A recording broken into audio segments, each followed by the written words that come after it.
He's Black Guy Fawkes, and I'm just a guy who sings karaoke entirely too often. And together we are Fawkes and Friends. Today, the third friend who we are talking to about creativity and social justice is Frank Turner. 1, 2, 3, 4.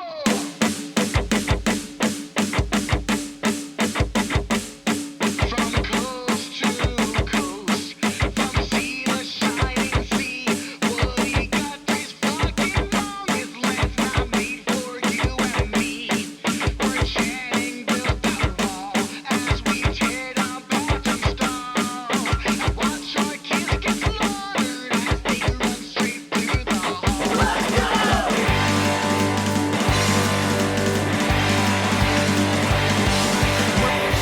Ian, I know you're pumped for this episode. Why is this one such a big one for you? It's a big one for me because Frank was the artist that kind of pushed me to do the music I'm doing now. And without him, there wouldn't be Black Guy Fawkes. And the fact that he's doing this interview, the fact that we just finished playing together on Lost Evenings, it's been a lot of fun. So I'm excited to have him on here. And speaking of fun things that you have coming up, you got a pretty packed schedule for the next little bit. What's going on? Well, buddy, May 17th through 19th, I will be in Montreal for Pouzza Fest. So it'll be me, and I'll be playing alongside Against Hall Authority, Strike Canterbury, Laura Jane Grace, Cat Bite, and quite a few other people. And then in July 4th weekend, Independence Day, I'll be at Kent, Pennsylvania, and Gilbert, PA, with Laura Jane Grace, We Are the Union, Kill Lincoln, Day Without Love, and so many other people. And you can get those tickets today. And fun fact, if you use the code Black Guy Fawkes, you get 10% off of your ticket. That's good to know. February 24th, I will be in Frostburg, Maryland, helping raise money for students' lunch debts in Allegheny County. And I'll be joined alongside the Downstrokes, Person Bomber, American Media Industry, and many other people to help raise money and help contribute to a good cause. You can find all that info on how to donate and how to give back in the description. I hope you guys either show up or help donate to that. Any amount, any type of sharing helps. Yeah, you don't have to be local to come see, although it would be great if you did because the music's going to be great. But that $20 goes a long way to eliminating $5,000 of student lunch debt in Allegheny County, Maryland.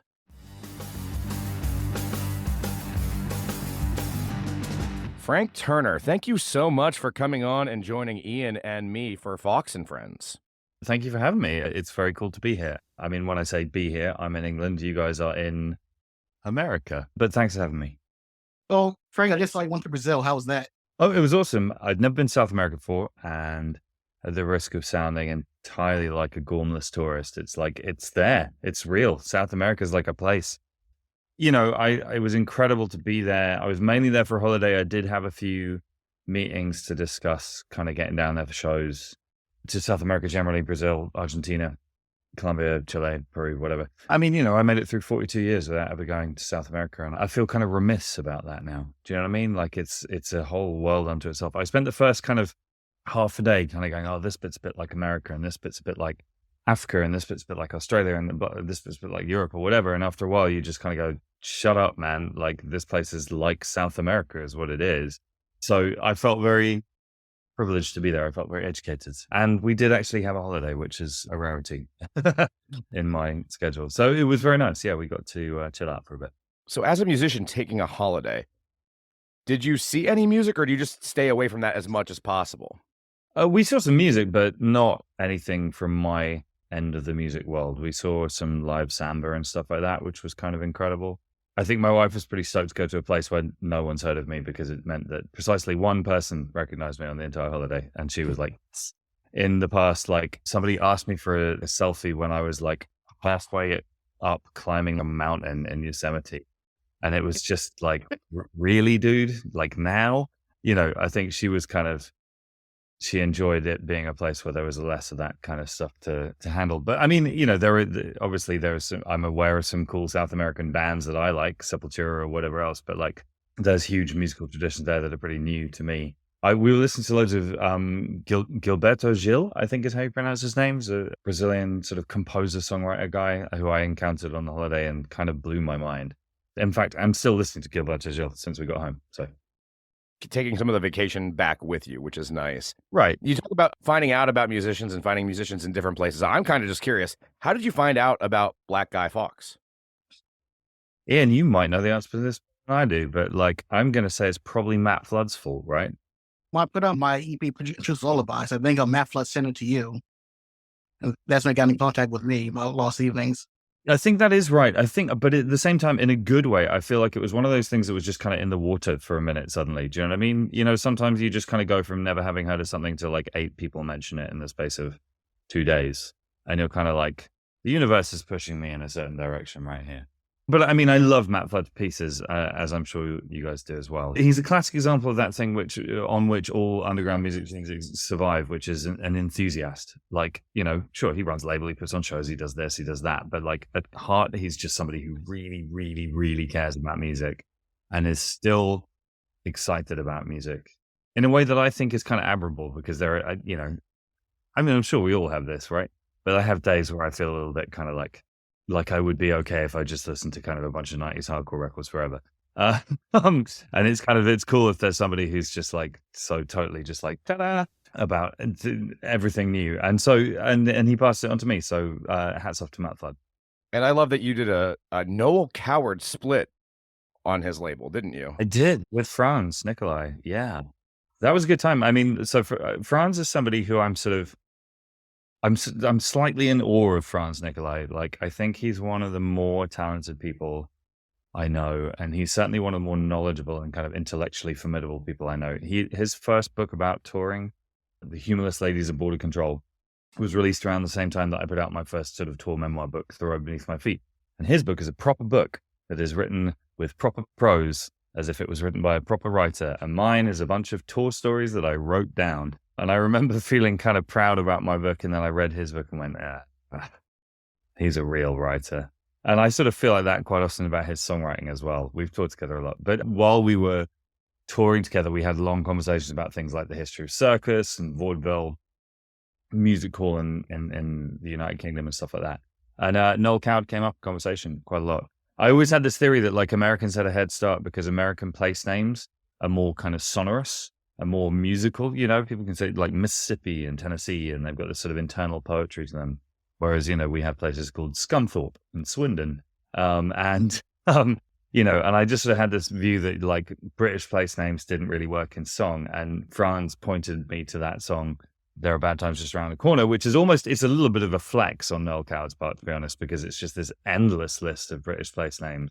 They're out of sorts and Sunderland, you know, and it goes on from there. And it's just like, oh, okay, you can write songs with British place names in them.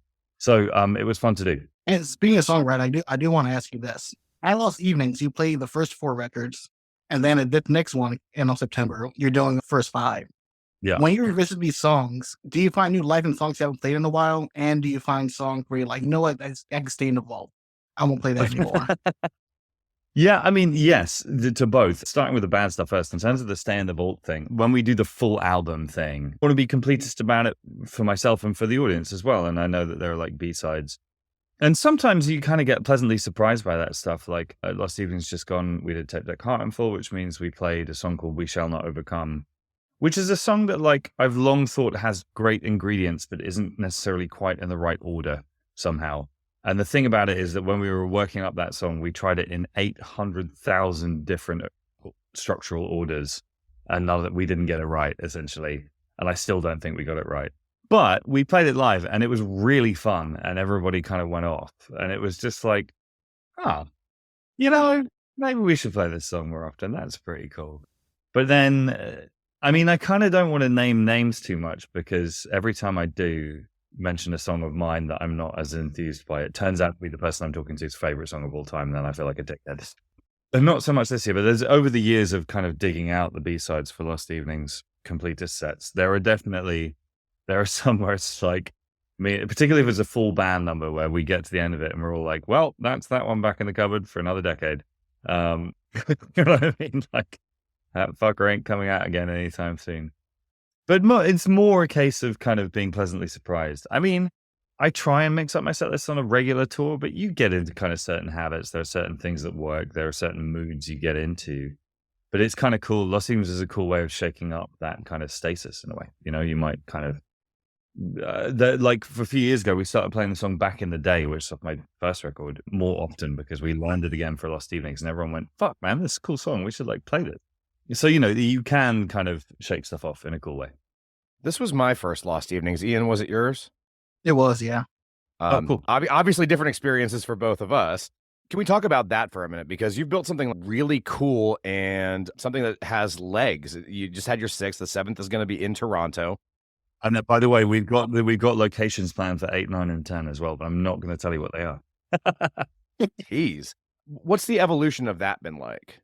Oh, it's been super cool, and I've been super grateful that it worked. I mean, it's a funny old thing because, like, on some levels, like most bands that kind of sustain, or acts, or whatever word we want to use, that sustain over a long period of time tend to have like an annual gathering thing that they do. You know, whether it's Flog and Molly with the Cruise or the Levelers, a British band, they have their own festival, Beautiful Days, one of the best festivals in the UK. You know, you sort of have a thing that's your thing. And it's kind of, it's a cool piece of longevity if you get it right. Do you know what I mean? There was a period of time in the kind of mid 2010s, whatever the fuck we're calling that decade now, where a few people were kind of trying to talk to me about doing something that would have been the same as what other people were doing. Like, hey, do you want to have a festival? And I'm like, not really, because it would be the same as the Levelers if I did it like in a field, like an outdoor festival. But do you want to do a cruise ship? And it's like, that feels like it'd be a bit of a cheap shot, given that, you know, I'd get on a boat with my friends and fucking Molly the whole time. So, and then the next thing that happened, there's a band from the UK called Wolf Alice. I don't know if you know those guys. They're a British kind of like indie/punk rock band. They're awesome. Their singer used to live in my house while I was on tour. You know, we were old friends, and they got enormously successful in the UK on their first album, and they could have played an arena show at the end of the album cycle kind of thing. And they were like, "That's fucking ridiculous. We've got one album. We're not going to play an arena show." Instead, they did 4 nights in like a 2,500 cap venue in London and had different supports each night. And I went down and was just sort of hanging out. And my friend, who's their manager, turned to me and said, "It's almost like a mini festival, this." And I said, "Yes, it is, isn't it? Why don't you put that thought out of your mind and leave it in mine?" And then we did the first year, I think it was the year after that, we did the first Lost Evenings in London. And the first year was kind of complete chaos. And like, you know, my touring crew kind of put it together. And we've done a million festivals, but we never put one on ourselves. And there was like, it was pretty chaotic. Like I remember on the morning of day 1 of the festival at about 10 a.m., Tree, my tour manager, suddenly went, "Wristbands." And no one had thought about like color-coded wristbands for the festival. And we all were like, "Oh my fucking God." And like somebody got sent to a store to buy like 10,000 colored paper wristbands because we hadn't done that yet. So, you know, it gets better year on year because we're more experienced. And I think my crew take all the credit for that. I just kind of swan around feeling cool for the weekend. They actually work. But it's pretty cool and I'm really excited about it. And the one that's coming up in Toronto is going to be the biggest one yet. And, you know, I'm excited for future years as well. I think it's cool. It's a nice thing. The guys in the Sleeping Souls call it the annual exam because they have to learn so many fucking songs.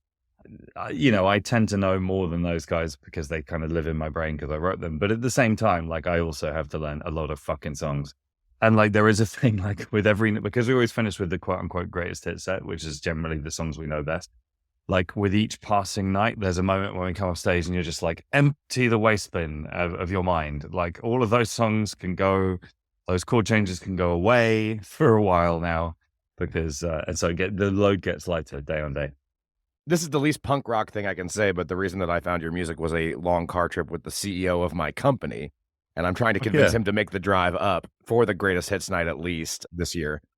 Awesome. It's not terribly far for us. So, well, I mean, it's fun. I mean, it's cool to do. I've never done one in Canada before. I love Toronto a lot. I know it's near the New England kind of part of the world. I mean, I have also been shouted at by lots of people from the UK and Europe for doing 2 in a row in North America. The next one won't be in North America, I'll tell you that. There we go. What's the goal for Lost Evenings is always to move around from country to continent or? Yeah, yes, definitely. I mean, the thing that I liked about it as an idea was the kind of portability of the concept. I mean, we did the first one in Camden and everybody was sort of pleasantly surprised that it went well. So we did the second one in the same place just to kind of like do it better. Do you know what I mean? Like consolidate logistic lessons. So we did that. And then we started moving it. And then there was fucking pandemic. So we had to cancel 2020. And then we did 2021. We did back in Camden again, mainly because no one was flying anywhere still. So it was like, I guess we do this one at home. Since then, I feel like we're back in the groove now. It's moving around. We've done Berlin, we've done LA, and we have Toronto on the list. And sooner or later, we will get to Scunthorpe. Lost Evening Scunthorpe. Can you imagine? That would be some great merch, though, just from that name. It would. Yeah, there's a famous thing, which I don't know how true it is, but when kind of the internet and search engines was first a thing, that Scunthorpe got censored because it has the word letters C-U-N-T in a row. And it's the name of it. It's a very old town. It's been there for hundreds of years, but they got censored apparently. With other things that you have lined up for next year, we have Lost Evenings, obviously. Let's talk about Undefeated for a little bit. So FTHC was kind of like you had described as like kind of a return to punk roots. What's the vibe of Undefeated going to be like now that we've heard 2 singles from it? Well, hopefully the singles are kind of generally indicative of where it's going. I would say it is a punk record. I feel like in retrospect, FTHC is kind of a transitional record for me. You know, like it was made in a very odd way at an odd time during a pandemic, never actually sat in the same room as the producer, have still never met anyone who played drums on that record. I've spoken to them all on Zoom, but I've never actually been in the same room as anyone who drummed on FTHC because I was between drummers myself. And so, and it was my last record for Universal. And, this is the thing, I'm still trying to find the right language to talk about this in interviews, but essentially, like, I know most people don't care, and that's legit, but like, I did 5 records licensed to Universal, and I didn't get dropped by the major label world. I completed my deal. They offered me an extension, and I told them to go hang. And I feel very empowered by that. And it's a funny thing because I don't even know if anyone gives a toss, basically, but it feels very cool for me. And this record is very much my kind of like homecoming from a kind of business point of view. I mean, which is again, it's pretty unpunk in some ways to even talk about this shit. But yeah, I mean, the new record, there is a fair amount of kind of short, sharp kind of. My miss had said about the record when she was first listening back to the rough mixes that it sounded like we were having fun for the first time in quite a long time, which I really like. And I think that's hopefully been clear from what's come out so far. There are some kind of more introspective, more lyrically kind of challenging songs that deal with kind of like anxiety and pain and imposter syndrome and things like that. Slightly less strident, shall we say, which are coming. Do you know what I mean? At the moment, we've kind of like lent on one half of the record in terms of what we're sharing with the world. But I just kind of wanted to like be like, let's go, bum, bum, bum, rather than here is a 6-minute song about imposter syndrome. But that's also on the record. So, but yeah, I'm really excited about it. It's our first time recording with Callum, and he's just ridiculously good at his instrument and ridiculously fun to be in a band with. He's the human Swiss Army knife. We've got into the habit sometimes in rehearsals of just like throwing fictitious rhythmic patterns at him just to see if he can do it. Like literally just talking complete bullshit. Like, can you like keep a 7 time and with a sort of triplet feel in the right hand and sort of play offbeat 5s on the kick? And I don't even know what these words mean. And Callum kind of goes, right? Yeah. Yeah. And then he fucking does it. And we're all just like, oh my God, I didn't even know that was a thing. So, you know, he's very, very good at the drums, is young Callum, which I love. But yeah, so, you know, I'm proud of it. I think it's a cool record. I think that it's, I guess sorry, I'm talking too much. I guess part of it for me is that like some records I have a lot to say about kind of like the philosophical kind of imprint of the record and all the rest of it. And with this one, I'm kind of like, it's a bunch of cool songs, man. Like, I hope you like them. One thing I do wonder, so I know for Be More Kind, that was very dance oriented, well, EDM. And then in FTC, one thing I noticed that there's a lot of very all-spoken word elements, like when I listen to Non-Servium. Sure. And Farewell to My City. What new elements are you exploring in Undefeated, you think, musically? First of all, thank you for noticing that about FTHC. I was really kind of like when I was back in the days when I was in Million Dead, I was obsessed with bands like The Fall to a degree, but the Van Pelt was the huge one for me. Amazing band from New Jersey in the 90s who I still kind of worship. And it was sort of bringing that kind of like, Rich, who produced the album, called it my kind of unhinged preacher voice. You know, and the Resurrectionist kind of has that sort of vibe as well. It's kind of atonal sort of shouting, which cool. I'm into that. I'd say this time around, I guess there's almost the sort of the flavor that's kind of like newer on this one is there's a bit of a kind of like power pop kind of vibe going on, by which I kind of mean sort of like a little bit kind of early Elvis Costello sort of thing, little bit early to mid period Pinkerton era Weezer. There we go. That's what I really mean. Because it's the best album, and we all know it. My man. Yeah, but I mean, come on. Does anyone really disagree with that statement? And if they do, they were born in a different decade to me. But yeah, so there's a little bit of that kind of stuff kind of going along, which has been fun. But I mean, again, it's sort of like, I feel, you know, No Thank You for the Music's a fun song. A bunch of people said they think it sounds like the Wild Hearts, who are a band that I adore. And I was really stoked by that comparison because I'm not sure it was consciously in my mind, but it's totally a fair cop to make that comparison for that song. There's moments in my career where I feel quite like influences and stuff are quite close to the surface, and there are moments when they feel like they're quite embedded and I'm just having a good time writing songs. And it's sort of more column B right now. You're talking about producing a new album and new styles and influences, but you're also doing a lot of production for other artists now. Like I saw that Grace Petrie, I know you've done Pet Needs. What has getting into that process been like, and how much of it is like, can you hear yourself on a record you produce, or is that not the goal? I'm just kind of curious because I don't do any of this stuff. I'm just. It's yeah. I mean, first of all, I fucking love it. Like, production work is awesome. It's really cool. It's a different type of creativity. It takes a little bit of a kind of a mental kind of recalibration to do it well, because let's not waste the rest of our time together arguing about Steve Albini. But like, on a lot of levels, I feel like if you can tell who produced a record, it's a bit like, like, you know, the producer's job is to kind of bring the best out of a band, in my opinion. Now, obviously, you know, some producers are better than others and some producers and all the rest of it. So maybe you will. And Steve Albini has a set of techniques, which at their best are completely remarkable and world beating and all the rest of it. But like, you know, you don't necessarily want to think of the producer before you think of the band, in my view. You know what I mean?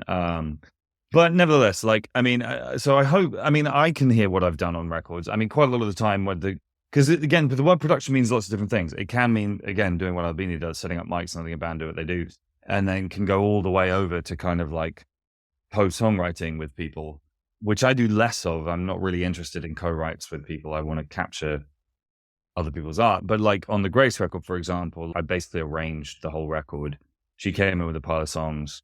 I got a friend of mine to play drums, and then I played pretty much everything else. And that's how we put the record together. And, you know, whereas with Pet Needs, I didn't really play anything on the Pet Needs record. But I did sit in a room with them and kind of make some suggestions about song structure and arrangement and that kind of thing. So, you know, it's a variable thing, but ultimately you're the coach. You're the Ted Lasso, Mr. Miyagi, however you want to put it. Like, your job is, you don't play on the pitch, you know what I mean? But you are the cheerleader, you are the coach, you are the manager, all those kinds of things.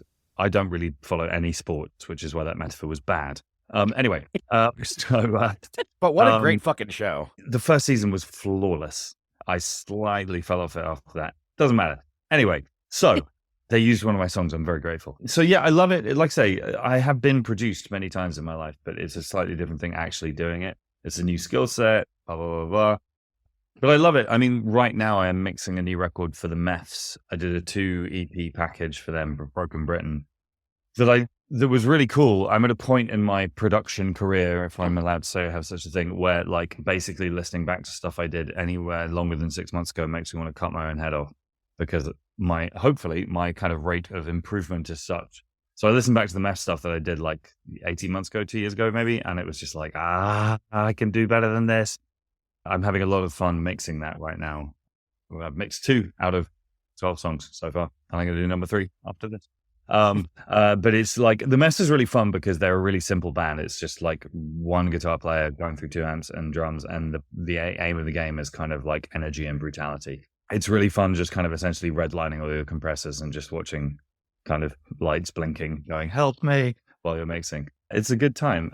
I want to do more of it. The thing that I'm having at the moment is that I got into production stuff when COVID happened, when the world slowed down, when my main part of my job got made illegal for a period of time. And it turns out that when I'm in a normal album cycle, I am quite busy, don't have all that much spare time, and don't necessarily want to spend the kind of 4 days off I have in between tours in a studio, as opposed to, for example, talking to my wife. I'm currently in a place where I'm actually having to turn down quite a lot of stuff, which is a shame because there's a lot of great records that I would like to make. But it's a long-term plan in many ways. You know, I hope to keep doing that. I hope that at a point in time when either my physical body or the state of my career means that perhaps I can't tour as much as I used to, that I will be in the studio producing other music. Do you have a bucket list of any artists you want to work with in the studio? Yeah, I mean, I do. It's worth starting by saying that, like, one of the most fun things that I've found about production stuff is working with young, new bands. It's fucking cool, you know, when a band like aren't that experienced in the studio, which means they're not that jaded in the studio, you know, and there's just a lot of kind of excitement and piss and vinegar, and that's fucking cool to be around. And it also helps me feel less jaded. I definitely think the production work I've done in the last 4 years has influenced the last 2 records I've made in terms of, like, you know, you get into that kind of Billy Corgan moment, or a lot of people do, where they suddenly decide that rock music as a concept is dead and that I must now make opera records or whatever the fuck it is. And it's just kind of like, or just hang out with some younger bands, dude. Do you know what I mean? Like, there's so much cool shit going on. There are some more established, older musicians who I've had some conversations with about making a record at some point. It's probably not really my place to actually talk about that. I'll say this. I've been talking to Chuck Reagan about making a record for Chuck, which would be fucking cool. But we'll see. We'll see. One thing I do want to talk to you about is Way Out Arts in Sierra Leone. How'd you get involved with that?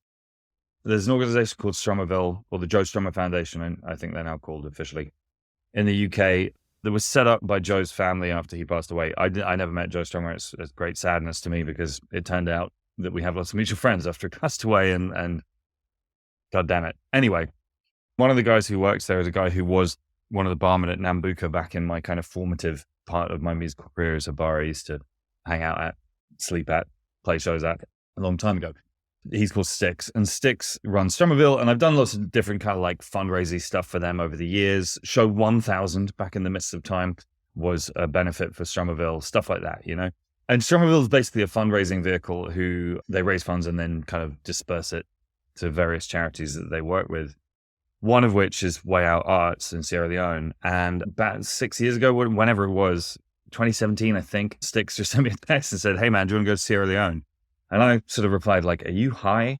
Like, what's happening right now?" Not to disrespect Sierra Leone in any way, but it's just like, what the fuck are you talking about? And anyway, we got into it. He explained the situation. We went out, and it was sort of, I mean, I'm aware, I sound like a kind of teenage college kid on a gap year when I talk about this sometimes, and I don't want to sound like that, but it was a life-changing experience going there for the first time and meeting the people there.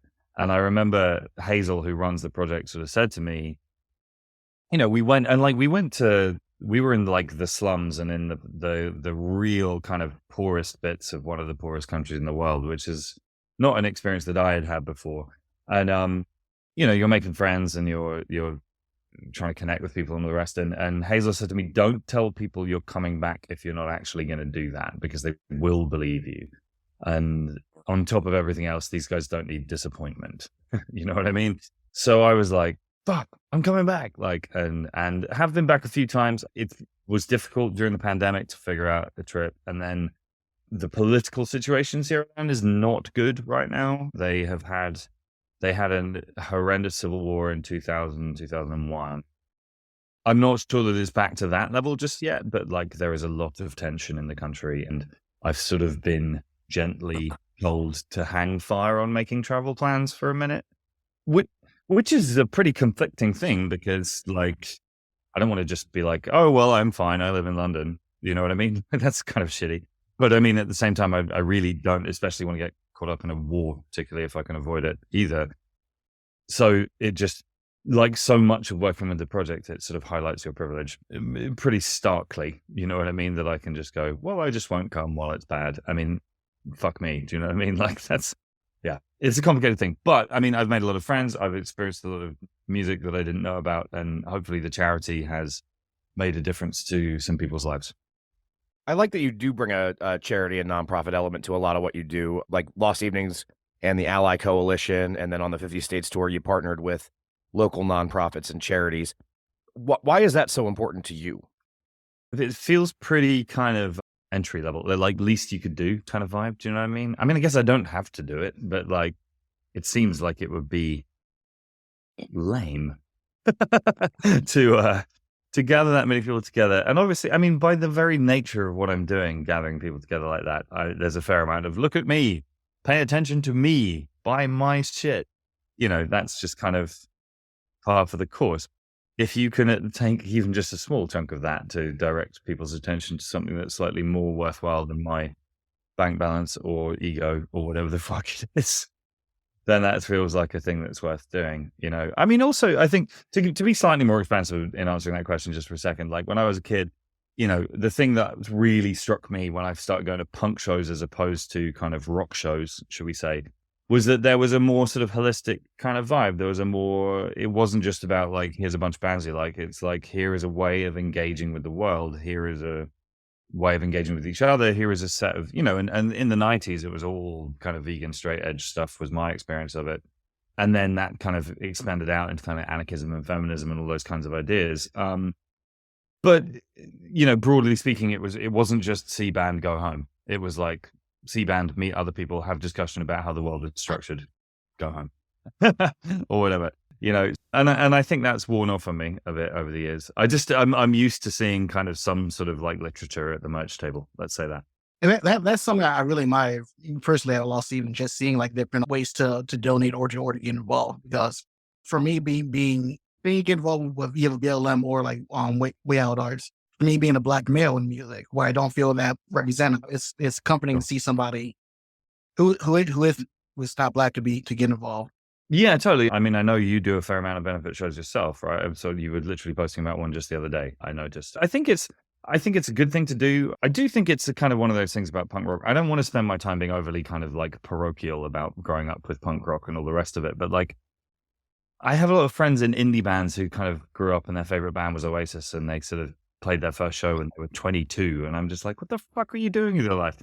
And like, and all of the stuff we're talking about now is pretty kind of like foreign to them. And it makes kind of proud about that kind of route. And then God knows we could sit here and talk about the problems with punk rock in both in concept and execution until the fucking cows come home. But let's not do that. Let's talk.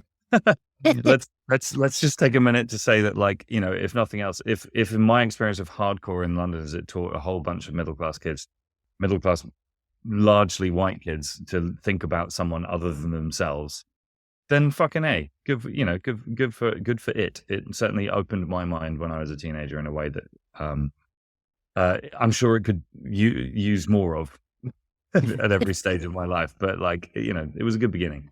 Hopefully someday you can see Ian's Oasis cover that he did at karaoke New Year's Eve, because that was pretty fantastic. You know, okay, let's talk about this for a second, right? I have a story that I need to tell you. I mean, basically Oasis are held in an almost bizarrely different regard in America to how they are in the UK. My American friends are always surprised, and I'd be interested in your reactions to this when I explain to them that Oasis are the British Nickelback. And I don't necessarily mean musically, although, but what I mean is just in terms of their like, and I don't necessarily mean Nickelback in the States necessarily, but I don't know. It's just like they were so culturally ubiquitous. They were so kind of like lads, testosterone-y, kind of like, you know, getting a fucking fight in a bar. And like, essentially, if you were interested in any sort of left of the dial culture or of any kind, Oasis fans would beat you up essentially in the 90s. Like, it was grim. And I speak from voluminous experience, you know what I mean? With the passage of time, I can spend a bit more time thinking about, like, I do think Noel Gallagher has some chops as a songwriter. I do think that the fact that a band of working class kids from Manchester taking over the entirety of the British music industry in less than 3 years is a remarkable thing that's worth spending some time with. But nevertheless, like, it was chauvinist, it was atavistic in a way that was just really, really alienating as a kid. Like, if you weren't, it was sort of football culture took over music, and football culture is extremely violent and aggressive in the UK as well. And I just fucking hated them as a kid. And then I know that in America it was like they hung out with Sonic Youth, and everyone in England was just like, no, Sonic Youth, no, not Oasis, wrong, bad. Like, boo, you've got it wrong. Because if you like Sonic Youth and you were in the UK, you fucking didn't like Oasis, and Oasis did not like you either. Like, it was just sort of bizarre, that crossover, I remember. And the one I always think of, do you know the band Cave In from Boston? They're an old hardcore band. Like, they still play shows here and there. Cave In, they were one of my fucking favorite bands. Still are, actually. They didn't play the UK on their first 2 records. On their 3rd album, they came through and they played The Underworld, which is like a 700 cap room, and it was fucking incredible. And like, anyone who liked hardcore was there, and they were absolutely brilliant. And I was in the front row losing my fucking mind, singing along with every song. And it might have been the perfect hardcore show. And they played for an hour and 10 minutes, and they went off, and everyone was like, one more song. And they came back on stage triumphantly going, yes, we finally played London, and everyone fucking loves us. You guys are going to love this one. And they played an Oasis cover. And it was literally the worst thing I've ever seen at a show ever, because the entire room was like someone farted in their spacesuit. It was just like, what are you doing? And they were really sort of like, they could tell something was wrong, because they would have been expecting the room to erupt with joy. But it was just like, dude, if you know who Cave In are in this country, then you fucking hate Oasis. That's just a fucking mathematical equation. And no one had told them this. This is a very long-winded way of saying that, like, I have at it, love Oasis. It's none of my fucking business. But, like, they occupy a distinct cultural space in British history. I feel like there are Creed analog then, maybe more than Nickelback. Maybe. But I mean, it's difficult. The reason I say Nickelback, it's difficult to think of maybe even Red Hot Chili Peppers or something. They're just so ubiquitous and kind of the band that people who don't really like music say that they like. You know what I mean? They're the kind of the default option on a checklist of what music do you listen to? And you go, Red Hot Chili Peppers. I should add, and again, each to their own, I fucking hate the Red Hot Chili Peppers, but not as people, but I'm just not a fan of their music.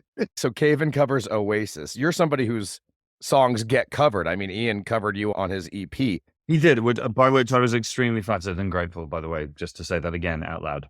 But is that is it a weird feeling, somebody covering, like, how do you react as, like, I put this out into the world, now I'm getting a different version of it back to me? Oh yeah, it's totally weird on some levels. It's kind of the most flattering thing conceivable on some other levels, that somebody would take their time and their musical skill and apply it to a thing that you wrote yourself. And I mean, I've always believed that interpretation is as important a musical skill as anything else. So when people sort of change it up a bit or whatever, or bring their own angle and their own tone or their own interpretation is what I'm looking for here, to a song, I think that's awesome. I almost kind of prefer that to a completely straight down the line cover, you know? It is a bit weird, you know? Even like, I mean, the most kind of ridiculous example for me was NoFX covering 5 of my songs for that split. And like, the overwhelming feeling I had was like, this is the greatest thing that's ever happened to me. This is such an honor. Oh my God, this band I've adored since I was a kid. And they're so sonically distinct as well. Do you know what I mean? That voice, that guitar, that drum sound, all the rest of it. But there's still a little part of me that's kind of like, that's the wrong chord. And I know that they know it's the wrong chord or whatever, or like, oh, you got the words wrong or whatever. Because Ian, you'll say this as well, you're protective of your songs, right? They go a certain way. You spent some fucking time making them go that way. You made them go that way and not that way. And so like, it can be a little kind of, there is a little part of me that's a little kind of like digging its forward heels in. But I mean, the actual answer is that, like, I mean, you know, if the music history is replete with incredible cover versions. I mean, fucking hell, starting with the fact that most of the early kind of rock and roll singers didn't write their own material, so it's all interpretation. But, you know, Joe Cocker's Little Help with My Friends is a lot better than the Beatles version. And Absolutely. It might be one of my favorite pieces of music ever recorded, actually. So I will just throw this out that if you two ever do a split together where you cover each other, like West Coast versus Wessex, Albion versus Appalachia. That's got to be the name. oh yeah, okay. Oh yeah. Nice. I like that. Do you say Appalachia or Appalachia? I don't know. I mean, tell me. I don't know. I think people would say that are from the area, they would say Appalachia. Am I correct, Ian? Because you're Appalachian and I am not. Well, technically for Baltimore, so my opinion's invalid anyway. But I think it is Appalachia. I'm pretty sure. My friends, if they listen to it, they'll yell at me for it. If not, but yeah. You're a lot closer than either of us two, so we'll Yeah, I originally chose Dream of the Magi just because when I first started doing stuff with Black Guy Fawkes, that was the song that kind of taught. I was very skittish about what to do. I'm like, I don't know what's going to happen in the long run of this, but that song kind of taught me, dude, just have fucking fun. Just go along this journey, just see what happens. And that's one thing I learned from your music, honestly, where I just learned just enjoy the journey. That's a generous thing to say, and I appreciate that enormously. And indeed, many years after writing the song, I still back that idea. I mean, who fucking knows what any of us are doing? But like, if you're having a good time sharing music with people, then, you know, I think that in my experience of life generally, but let's be more specific, music is that like, there's lots of ups and downs, difficult bits, confusing bits, and all the rest of it. But every now and again, you just have one of those moments where you're like, I think I'm doing what I'm supposed to be doing right now, because you're in the right room with the right people making the right noises. You know what I mean? I felt like that watching your show last evening, Zin. I felt like, yeah, this is what's supposed to be happening in this part of the world at this moment in time, and I'm glad I'm here. He was so great that a random stranger threw underwear at him when it was over. It wasn't me, I promise. It was me. It wasn't random. It was planned. I gave him his Tom Jones moment. If there's one thing I do remember, Frank, from having you on a previous show, is that you really love quickfire games. Is that correct? Oh, yeah. Well, I mean, I'm not very quick on the quickfire bit because, as you've already noticed today, I like to just fucking talk forever. But I'm getting better at training myself to remember that quickfire means quick. Well, Ian, would you like to introduce the segment, and I'll edit me saying that out? Oh, no. Keep it in. Good Lord. Come on. This segment is called Surprise, Motherfucker.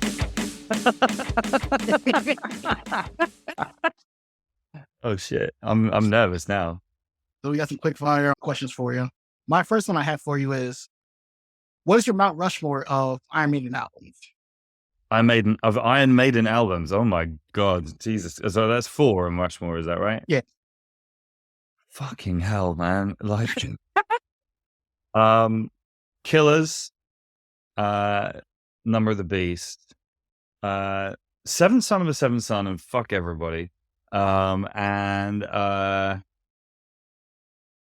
then maybe like, I want to put in something like Book of Souls. Do you know what I mean? I really, really love the more recent stuff. This isn't quick. I told you. There we go. That's my answer. Yeah. Okay. From something you said in interviews and something I've witnessed with Pet Needs and lots of people from the UK, I need your Mount Rushmore of shitty American beers. Is this an entirely Mount Rushmore themed quickfire? No.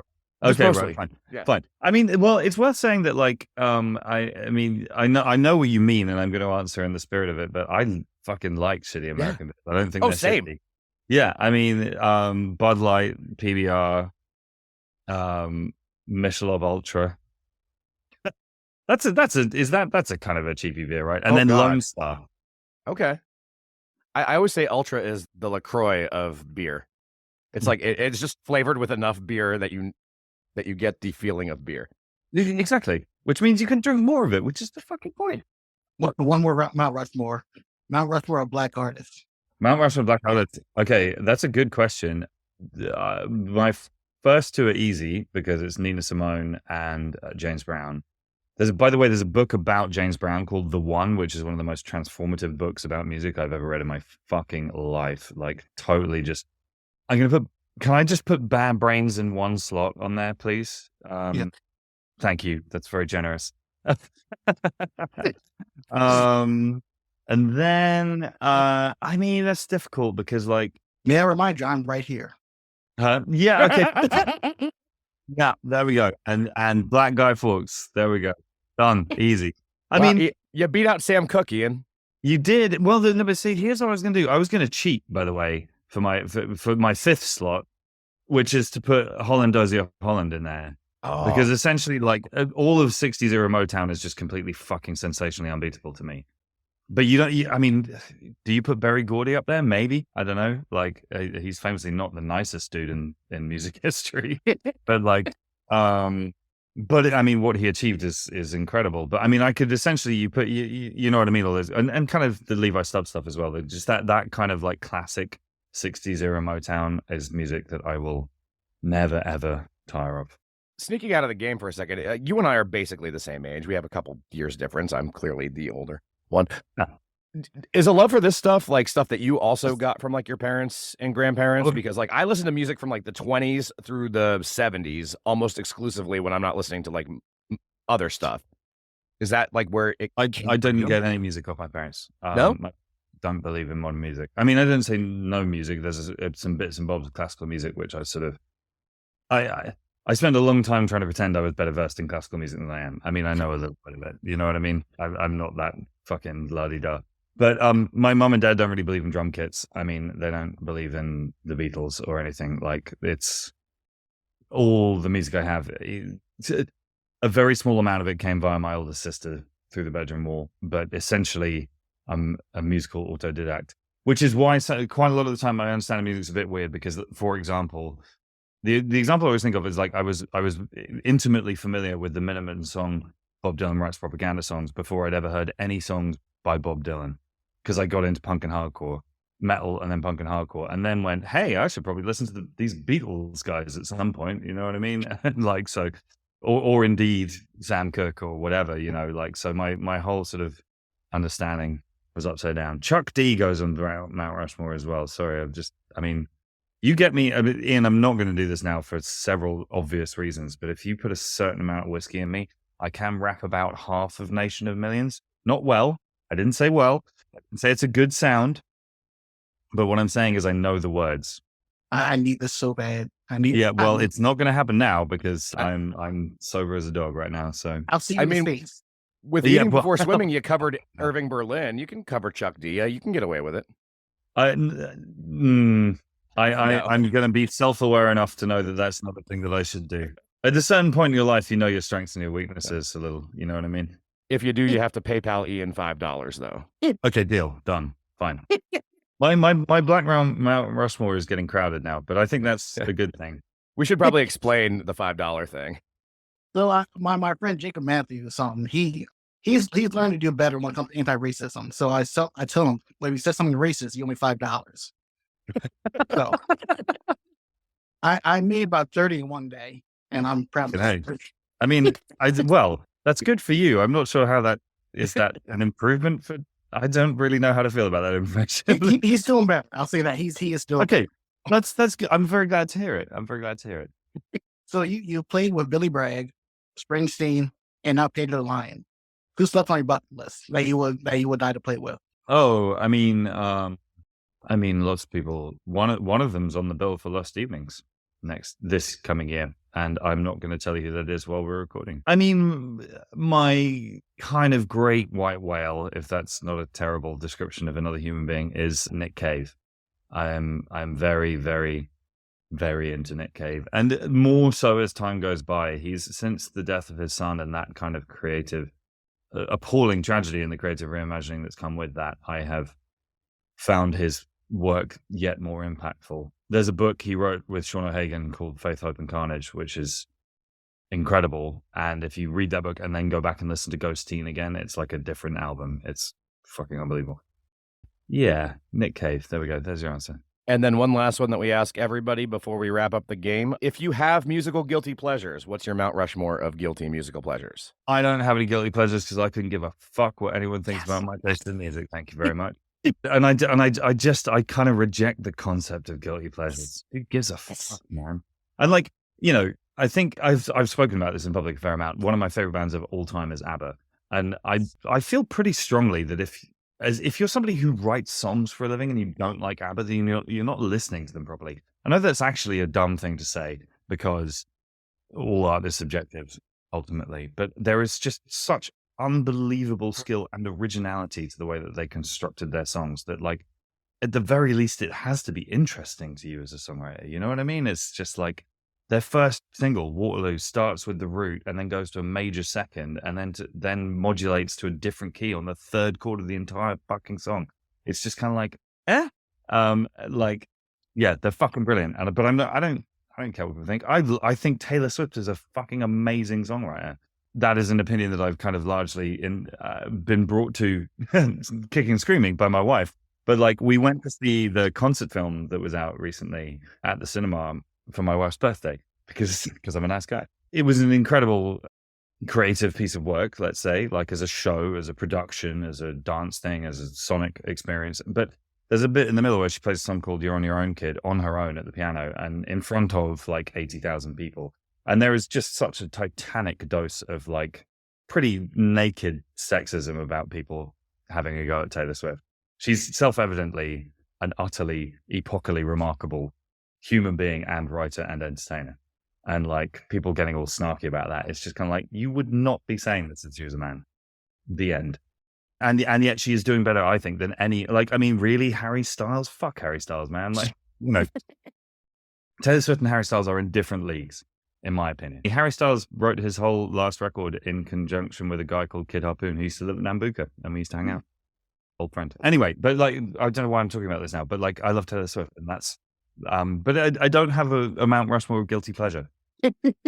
You saying fuck Harry Styles just made my day. That fucking hilarious. It's your new ringtone. I mean, listen, that as it was or whatever it is, that's a fucking catchy song. Let's be honest about it. Yeah. I like, there is a degree to which, like, when you kind of hear people kind of from the kind of more independent underground world kind of slagging off the most successful song in the whole world, it's just a little bit kind of like, you would have written that fucking song if you could, dickhead. Do you know what I mean? It's just like, you know, writing pop music is actually quite hard, I think. It's certainly not a thing I know how to do. So anyway, moving on. We are coming to the end of this. We're going to close this out. So you want to market anything that you have coming up here soon, then? I mean, you know, Undefeated is coming out on the 3rd of May. May the 3rd be with you, as I'm going to keep saying for the next few months. I'm really fucking stoked about it. And also, okay, I mean, I'm talking to you guys here in the United States. So it's okay. You guys are first in the queue. We're going to be announcing a lot of tour dates around the world. We're starting with the US tour, but the other places are also coming. We are going to go everywhere. Please don't shout at me because Scunthorpe is not on the US tour. It's Scunthorpe in England. So, I mean, I'm stoked about that. I mean, depending on when this is released into the world, some of those dates may be out or not, but like, we're going to be around a lot of the world and it's awesome and I'm excited about it. Well, Frank, thank you so much for giving us your time today. It is my absolute pleasure. It's lovely to speak to you both, Ian. I'm excited for the next time we share a stage together, wherever that may be in the world, and for new music that you've got coming. I do want to say, I do want to give you your flowers. So I discovered you back in like now 12 years ago, back to listening to FFR Shake for the first time, then seeing Larry and Flats and Jenny Owens Young. And then with hearing you, my favorite memory is you talking to Nicki Minaj. God. I remember that vividly. That was early doors of like Twitter were the first thing I would say about that. You know what I mean? Like, I think all of us, particularly me, were not fully aware of what a fucking monster Twitter certainly could be back then. I mean, I maintain that she behaved like a dickhead in the brief time that we were in the same field. Also, I don't care, like, at all. Good luck to Nicki Minaj. I hope she does well in her career. Back when I first heard Love Iron song, that's when I realized I love your music. Then I've said to myself, that's how I want to do that. Play music. Then when I heard you talk that shit, I'm like, that's my fucking hero. I love him so much. I mean, yeah, she, like I say, she was not endearing herself to, it wasn't just me, I'm just the one who put it on Twitter, but she was not endearing herself to the collective company in which she found herself at that moment in time. But hey, you know, you shouldn't judge people by their bad days. And I'll just personally thank you for being indirectly responsible for my dumbest tattoo that I've ever gotten. Which is? At Lost Evenings. Oh, that's a fucking great tattoo. Oh my goodness. So Ian, you've met Dougie, my production manager, Dougie. Yeah. Dougie has no tattoos, but I have pointed out to him several times that Doug Life would make one fucker of a knuckle tattoo. and he's just like, I don't want any tattoos, and even if I did, I'm not starting with my hands. And I'm like, fuck off, man. Just get it done. Come on. Don't fuck about. Without you, I'll not have started this project at all. And I can guarantee there's been a record every time I like when I needed it. And I tweeted this at the end of Lost Evening. Thank you for giving me hope and just help me to carry on, just continue just living and doing this. Like, truly, thank you for this. That's right. A wonderful thing for you to say, man. And like, let me say this, like, you know, ultimately, I've been in this for a long time now. I hope I'll do it for a lot longer. Who fucking knows? But like, at a certain point, it's just kind of like, I think you start understanding that like this whole thing is a chain. It's a relay race. Do you know what I mean? And it's like you pick it up off somebody else and then you pass it on to somebody else at the end if you do it well. Do you know what I mean? So if there's anybody who's thought about playing any music because of what I do, then I'm about as stoked as a human could be. So thank you very much for saying that. This show is the brainchild of Black Guy Fawkes, folk punk trio. You can find him on all the social medias as Black Guy Fawkes or Black Guy Fawkes Music, as well as on his website, blackguyfawkes.com. The intro and outro are both from the song New American Meltdown by Black Guy Fawkes, so that's legally covered because this is his podcast, and that is his song, available on the album Life, Love, and the Bomb. Additional music elements provided by Fab Shop Music, a royalty-free music subscription service for podcast hosts and YouTube creators. More info at fabshopmusic.com. Sound design and editing by Ed Cunard, who appears courtesy of his dog and many, many cats. Cover art by Jacob Matthews, a pal who has been down since day one. Fawkes and Friends is hosted on Spotify for podcasters. Listen on Spotify for the best experience because we can't play everyone's songs in full legally anywhere else. Finally, while Fawkes and Friends firmly believes that punk rock is and should be a safe space, we know it can't be safe for everyone without excluding bad elements. So remember. So tell your local Nazis and your fascists to fuck off. How do you say Appalachia? Did I say that right? Yeah, Appalachia. All right. Because although I am technically Appalachian, I don't claim it. I was born in the bougie part, in the dirty dancing part. The dirty dancing part. I grew up at a resort, dude. My life was dirty dancing from 13 to like 18. I wasn't Patrick Swayze. I was the cousin who handed baby a watermelon. Jeez, fucking movie. I love that fucking movie.